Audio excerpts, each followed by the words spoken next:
बिनानी ब्रज बिनानी group presents आवाज entrepreneur. आवाज entrepreneur में आप सभी का स्वागत है। भारत को हमेशा से कंज्यूमर स्टोरी कहा गया है। यहाँ ग्राहकों से जुड़े कारोबार ज्यादा संपन्न हुए हैं। एफएमसीजी प्रोडक्ट्स हो या फिर कंज्यूमर ड्यूरेबल्स, भारत में इनकी मांग हमेशा से काफी ज्यादा रही है और इस कंज्यूमर ड्रिवन इकोनॉमी ने कई एंटरप्रेन्योर्स को नए बिजनेस आइडियाज भी दिए हैं।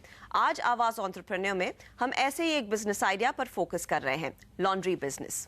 एक तरफ जहां धोबी सफाई का ध्यान नहीं रखते, नौकर बार बार छुट्टी लेते हैं और दूसरी ओर वॉशिंग मशीन में कपड़े धोने के लिए आपके पास वक्त नहीं बचता। ड्राई क्लीनर्स भी आपसे काफी ज्यादा पैसे वसूलते हैं। इन सभी खामियों से ग्राहकों को छुटकारा देने के लिए दो भाइयों ने शुरू की क्विक क्लीन नाम की एक कंपनी। आइए मिलते हैं इस टीम से। कंसल्टिंग फर्म में काम कर रहे अंशुल गुप्ता 2010 में एक प्रोजेक्ट के लिए यूएस पहुंचे और वहीं अंशुल को खुद का बिजनेस चलाने का आइडिया आया, लॉन्ड्रोमैट का। लॉन्ड्रोमैट यानी ऐसा स्टोर जहां आप अपने कपड़े खुद वॉशिंग मशीन में धो सकते हैं। इस विदेशी कॉन्सेप्ट का अनुभव अंशुल अमेरिका में ले चुके थे। भारतीय ग्राहकों को इस सुविधा का लाभ दिलाने के विचार से अंशुल ने भारत में लॉन्ड्रोमैट की शुरुआत की। आज की इंडियन मार्केट, लॉन्ड्री मार्केट में कोई भी प्रोफेशनल सर्विस लॉन्ड्री नहीं है। There is no service laundry profession. Then dry cleaners हैं बट वो बहुत एक्सपेंसिव हैं। तो we started working on a product wherein it's very economical for the customers. Laundromat शुरू करने से पहले अंशुल और उनके भाई अंकुर ने मिलकर मार्केट रिसर्च की। भारतीय बाजार में लॉन्ड्री की मांग और जरूरतों को समझा। इस रिसर्च से सामने आया कि बढ़िया क्वालिटी चाहने वाले ग्राहकों को टारगेट किया जा सकता है। ये ग्राहक थे कॉलेज स्टूडेंट्स और यंग एग्जीक्यूटिव्स यानी बैचलर्स। इस तरह पूरी तैयारी से नवंबर 2010 में क्विक क्लीन ने अपनी सेवा दिल्ली में शुरू की। In our outlets laundromat we are providing hygienic service, economical है, टाइम कंज्यूमिंग नहीं है। आज जो कल्चर, वर्किंग कल्चर आ चुका है, जहाँ पे हस्बैंड वाइफ वर्किंग है, स्टूडेंट्स हैं जो डिफरेंट लोकेशन से मूव कर रहे हैं मेट्रोज में to get their education. They are people who are traveling from different parts of the country to metros to work for IT companies. So these people are our target customer right now, जिनके घर में washing machine नहीं है, which look for an alternate laundry service. Quick clean का उद्देश्य है laundry for smart people. कपड़े धोने जैसे बोरिंग काम को मजेदार बनाने के लिए क्विक क्लीन आपको कई सारी सुविधाएं मुहैया कराता है। यहाँ आप एसी, वाईफाई और एलसीडी टीवी का लुत्फ उठाकर 10 किलो कपड़े केवल 1 घंटे में धो सकते हैं। क्विक क्लीन भारत का पहला लॉन्ड्रोमैट चेन है। लॉन्ड्री जैसे बेसिक काम को स्पेशलाइज तरीके से करने का ये नायाब कॉन्सेप्ट अमेरिका और ब्रिटेन जैसे देशों में काफ़ी पॉपुलर है। भागदौड़ भरी लाइफस्टाइल के चलते उम्मीद की जा रही है कि आने वाले दिनों में ये ट्रेंड भारत में भी पॉपुलर होगा। फिलहाल क्विक क्लीन के दिल्ली और एनसीआर में 12 स्टोर हैं और कंपनी पूरी तरह से एक्सपेंशन मोड में दिख रही है। इस साल के अंत तक पुणे, मुंबई और हैदराबाद में स्टोर खोलने की तैयारी कर रही है।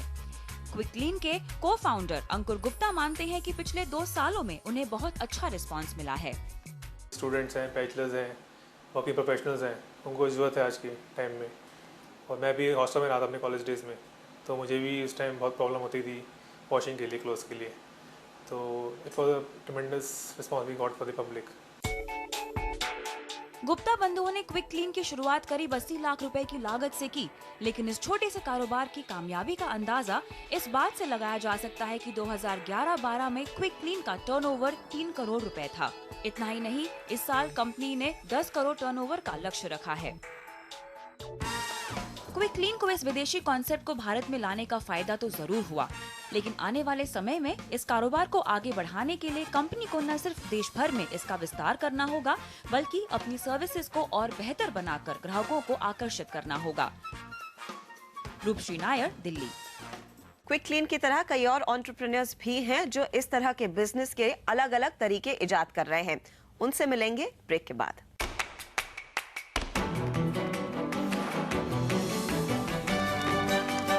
बिनानी ब्रज बिनानी ग्रुप प्रेजेंट्स आवाज एंटरप्रेन्योर।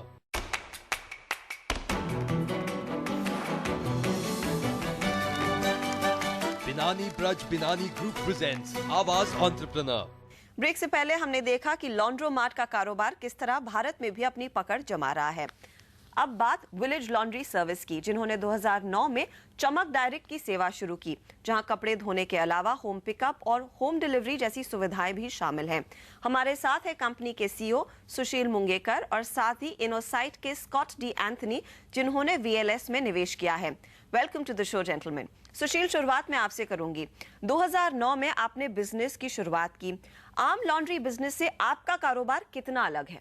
धोबी की सर्विस में जो अभी तक अवेलेबल है इंडियन मार्केट के लिए, उसमें सबसे इम्पॉर्टेंट चीज़ जो थी, जो हाइजीन ऑफ लॉन्ड्री। बिकॉज आप जो कपड़े यूज़ करते हैं, आप ब्रांडेड शर्ट लेते हैं 1500-2000 रुपये का, और वो अगर हाइजीन वॉश नहीं होता, और अगर वो आपके पास में कोई गंदे से वाटर में अगर वॉश होके आएगा या उसमें डिटर्जेंट कौन से यूज़ किया आपको पता नहीं है। So hygiene of the laundry was becoming extremely important, and that is the single most factor. ये जो फैक्टर था उसको हमने चेंज करने की कोशिश की।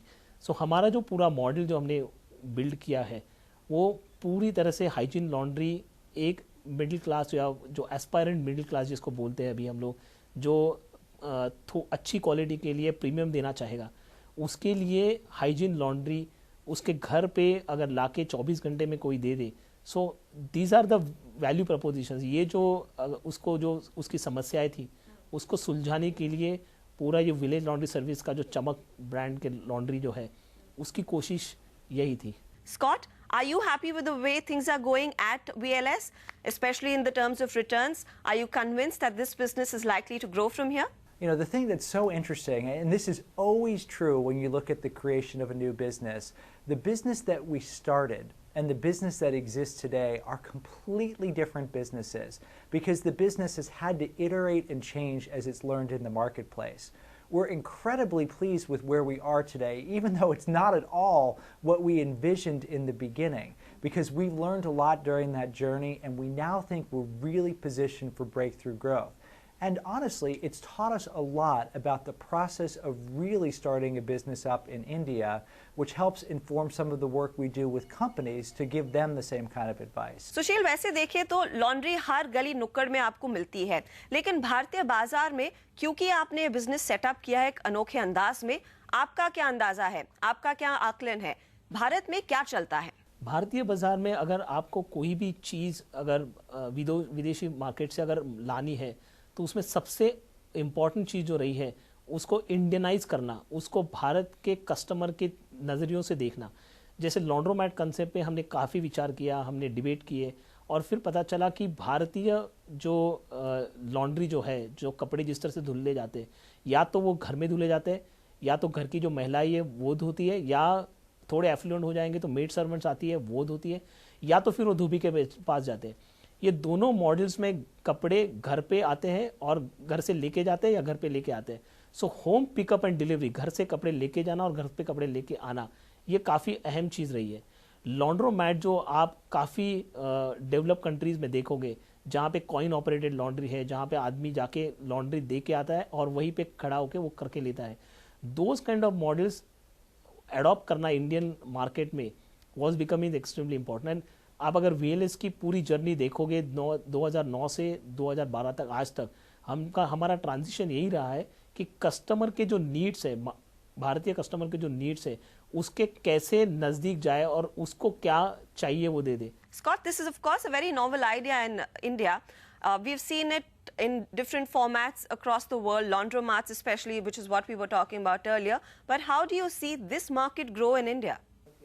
Yeah, you know, so I don't have anything at my fingertips where I can say precisely how big it will be, but I think if you look at the Indian context, where you look at the population and you look at the growing wealth, and you look at the gaps in the marketplace to provide higher quality, more convenient laundry services, I think it's pretty fair to say that there's a big opportunity here. And what, according to you, was the biggest challenge addressing an Indian market? You know, the reality is giving birth to a new business in India is just brutally difficult. It's a hard country in which to operate. Anything that can go wrong does go wrong. You really have to embrace the spirit of Jugad and twist and turn and be ready to iterate at every moment. And we've dealt with just about everything. We've had business models that didn't quite work. We've had operational difficulties. We've had challenges finding and retaining staff. We've had fires that have burned pieces of our business. You name it, we've had to deal with it. The greatness about India is as you deal with these challenges, as you continue to iterate, you get very resilient. And that which results out the other side ends up being very strong. But you have to have the fortitude to deal with all of these challenges because it is the reality of operating in modern India. सुशील, 2009 से अब तक आपने किस तरह की growth देखी है इस बिजनेस में, क्योंकि जाहिर है आपने काफी निवेश किया है इस कारोबार में?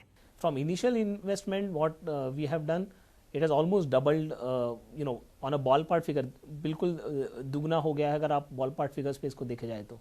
लेकिन इस कारोबार में निवेश की स्ट्रैटेजी क्या है? कहां पर ज्यादा पैसे कमिट करने होते हैं? कहां पर वो इन्वेस्टमेंट आप ब्रेक डाउन करेंगे? लॉन्ड्री जैसे बिजनेस, जैसे ये बिजनेस है, इसमें मेरे हिसाब से 3 महत्वपूर्ण फैक्टर्स है. एक तो अच्छी कैचमेंट ढूंढना, जिसको हम लोग रेंट के जरिए या आगे जगह लेना, तो जगह इसमें एक मायने रखते हैं. दूसरा इसमें इम्पोर्टेंट है कि मशीन्स इन्वेस्ट करना और उस तरह के डिटर्जेंट्स लेना. और तीसरा और सबसे महत्वपूर्ण बात है कि कौन से कस्टमर को आप सर्व कर रहे हो. जैसे आप अगर वर्किंग प्रोफेशनल को सर्व कर रहे हो, उसकी अगर ऑफिस वेयर जो कर रहे हो उसके लिए अगर आप कर रहे हो तो आपका मॉडल अलग है. अगर आप डेली लॉन्ड्री, जैसे बैचलर होगा उसके पास में कोई सुविधाएं नहीं है, तो उसको पूरी की पूरी लॉन्ड्री जो घर में वो पहनता है वो भी अगर उसको देनी है तो उसके लिए मॉडल अलग रहेगा. अगर आप कर्टन्स और बेडशीट्स करते हो तो उसके लिए मॉडल अलग रहेगा. और अगर आप इंडस्ट्रियल लॉन्ड्री करते हो होटल्स के लिए वगैरह तो उसका मॉडल अलग रहेगा. आपको ये तय करना है कि आपका कस्टमर कौन है, उसको क्या तरह की सर्विसेज चाहिए और उस तरीके के सर्विस से आपको आपका बिजनेस मॉड्यूलर बनाना पड़ेगा. आप कह रहे हैं प्राइमरीली एक कैपिटल इंटेंसिव बिजनेस है, मशीन्स में सबसे ज्यादा निवेश होता है, लेकिन औसतन कितना पैसा लगता है सिर्फ मशीन्स खरीदने में? जैसे हमने कियोस्क का मॉडल जो किया उसमें तकरीबन 2-2.25 लाख की इन्वेस्टमेंट लगती है. हमने स्टोर का मॉडल किया, तकरीबन 8 लाख की इन्वेस्टमेंट उसमें लगती है. एक प्रोसेसिंग सेंटर का मॉडल है, उसमें तकरीबन 25 लाख की इन्वेस्टमेंट लगती है. सो ये तीनों मॉडल के रिटर्न्स अलग अलग है, इसके कस्टमर्स अलग अलग हैं और पूरी जो सोच है कस्टमर को सर्व करने की वो अलग अलग है. And all 3 models can be work profitable, मतलब तीनों में प्रॉफिट किया जा सकता है और हमने एक्चुअली वो एक्सपेरिमेंट किया हुआ है.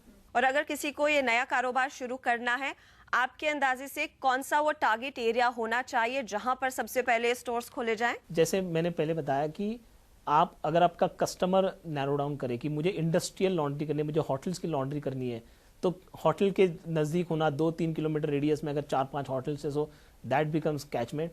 अगेन उसमें वो एक अलग बिजनेस है, उसमें आपका रिसीवेबल वाला बिजनेस है जहाँ पे आपको 2 महीने 3 महीने के बाद में होटल से पैसा मिलेगा. हमारा जो बिजनेस है जहाँ पे हम लोग 100% रिटेल करते हैं, आप जैसे हाउस होल्ड में जाके रिटेल करते हैं, ये पूरा बिजनेस कैश एंड कैरी है. जैसे ही लॉन्ड्री दी जाती है पैसा लिया जाता है. सो वो बिजनेस, अगर आपको रेसिडेंशियल बिजनेस करना है तो टाउनशिप्स कौन सी है, कौन सी बड़ी टाउनशिप्स है, वो देख के हम हमारे हिसाब में जोनिंग जो बोलते हैं वो जोनिंग करते हैं और जोनिंग करके फिर प्लेस नैरो डाउन करते हैं. Scott, finally coming to you, since you have been a part of this team since day one, you've incubated VLS primarily. What is your vision for VLS in the coming years? World domination, that's the plan for the next 5 years, or at least domination of India. I think we have spent the last few years really trying to figure out a model that has scale potential. And we've done a lot of experimentation. And I think we are now at a transition point where we can go from experimentation to scaling. So I think over the next 5 years, you're going to see something that is right now in just a couple parts of India spread throughout the entire country. And I bet you 5 years from now, this is something that is the dominant player in its segment in India and has begun to expand to other markets as well. Scott, Sushil, thank you very much for joining us on Awaaz Entrepreneur. और उम्मीद करते हैं हमारे audience भी आपसे काफ़ी ज़्यादा tips ले इस बिजनेस से जुड़े हुए.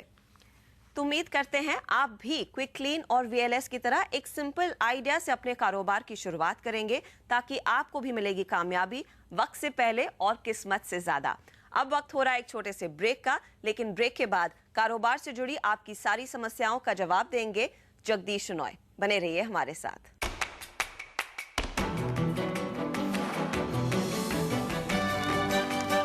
Binani Braj Binani Group presents Awaaz Entrepreneur.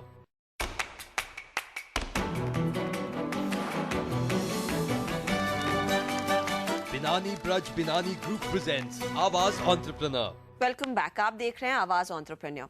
आप बिजनेस शुरू करने के कगार पर हो या फिर उसे बड़ा करने की, इस शो में आपको कुछ ना कुछ सीखने को जरूर मिलेगा और इसी कोशिश में हम आपके कारोबार से जुड़े सवालों का जवाब भी दे रहे हैं। हमारे साथ आज मौजूद है जगदीश शनॉय। जगदीश, स्वागत है आपका कार्यक्रम में। यहाँ पर शुरुआत करते हैं हमारे पहले सवाल के साथ। डियान डायस ने अपना सवाल भेजा है। ये बेसिकली एक फ्रीलांसर है जो कंटेंट प्रोवाइड करती है मोबाइल कंपनियों को। अब ये अपनी कंपनी शुरू करना चाहती है, तो ये जानना चाहती है एक कंपनी ऑफिशियली रजिस्टर करने के लिए क्या क्या फॉर्मेलिटीज हैं जो इन्हें पूरी करनी होंगी। ये एकदम सरल फॉर्मेलिटीज़ हैं। पहले तो आपको एक कंपनी सेक्रेटरी को मिलना होगा जो आपको एक फॉर्म 1A देंगे जिसमें आपके कौन सी कंपनी, आपको क्या नाम है आपके कंपनी का, तो आपको ऑप्शन देना पड़ेगा वो रजिस्ट्रार ऑफ कंपनीज़ को। फिर ये रजिस्ट्रार ऑफ कंपनीज़ के पास जाएगी, वो आपका नाम देखेगी कि इसी तरह का कोई और नाम है क्या, अगर है तो वही नाम होगा तो वो आपको एक रिजेक्शन ऑब्जेक्शन देगी, तो वो आपको इमीडिएटली रेक्टिफाई करके देना पड़ेगा। इसके बाद आपको एक memorandum and articles of association करके एक डॉक्यूमेंट होती है जिसमें लिखा गया था कि आप क्या, आपका बिजनेस क्या है और क्या क्या तरह के आप काम कर सकते हो। और ये डॉक्यूमेंट आपको 6 महीने के अंदर आपको रजिस्ट्रार ऑफ कंपनीज के पास जाके आपको देना पड़ेगा। उसके साथ आपको 3 और फॉर्म देने पड़ेंगे। एक form 1 which is the application जो आपके कंपनी के बारे में, form number 32 which is related to the directors के कौन है आपके कंपनी के डायरेक्टर्स, एंड फॉर्म नंबर 18 है कि आपका रजिस्टर्ड ऑफिस कहाँ है। तो ये देखने के बाद रजिस्ट्रार ऑफ कंपनीज आपको एक अप्रूवल देगी और उसको एक CIN करके एक कॉर्पोरेट नंबर देगी एंड उसके बाद एक सर्टिफिकेट ऑफ इनकॉर्पोरेशन देगी। ये मिलने के बाद फिर आप आपका आगे का काम शुरू कर सकते हैं। अगला सवाल लेते हैं सुखवीर सिंह का। ये कटनी में एक KFC का फ्रेंचाइज खोलना चाहते हैं। इनको क्या रिक्वायरमेंट्स पूरी करनी होगी?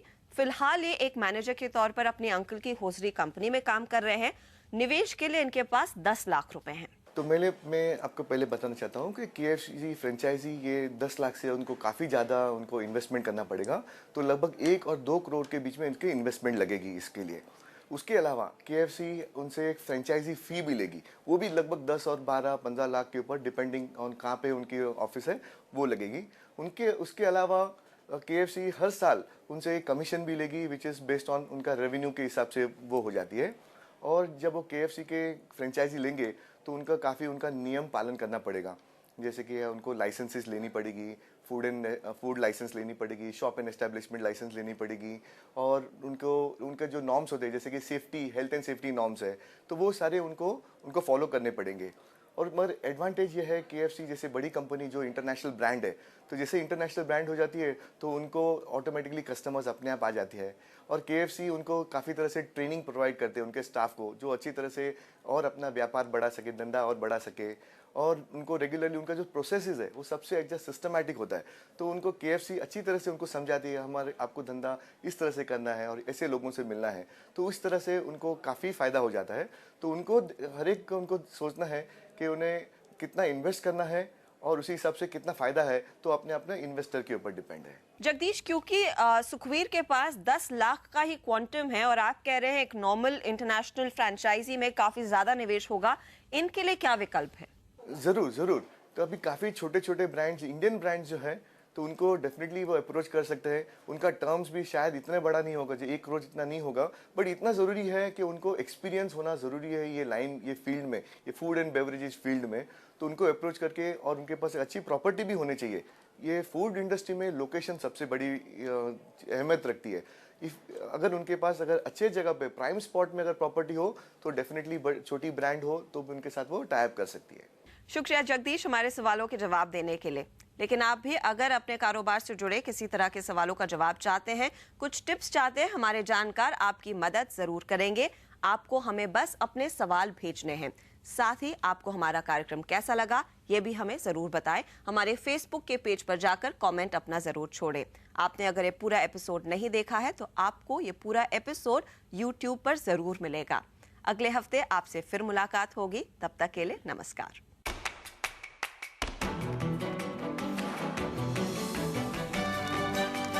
बिनानी ब्रज बिनानी ग्रुप प्रेजेंट्स आवाज एंटरप्रेन्योर।